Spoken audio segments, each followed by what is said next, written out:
হারাদের ভবিষ্যৎ কি হবে এই বিষয়ে কেউ কিছু বলতে পারছে না।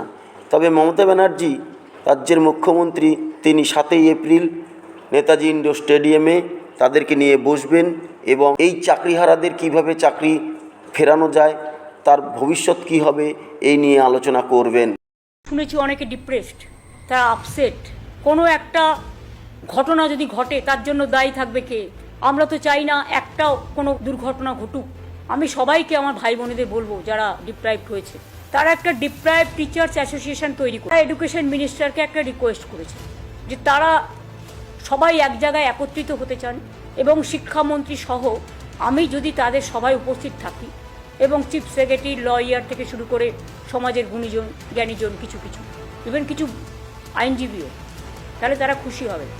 আমি তাদের কথায় সাড়া দিয়ে 7 তারিখে তারা ইন্ডোর স্টেডিয়াম বুক করেছেন। আমি 7 তারিখ 12টা 15 নাগাদ তাদের কাছে যাব। 7ই এপ্রিল। মানসিক চাপ নেবেন না।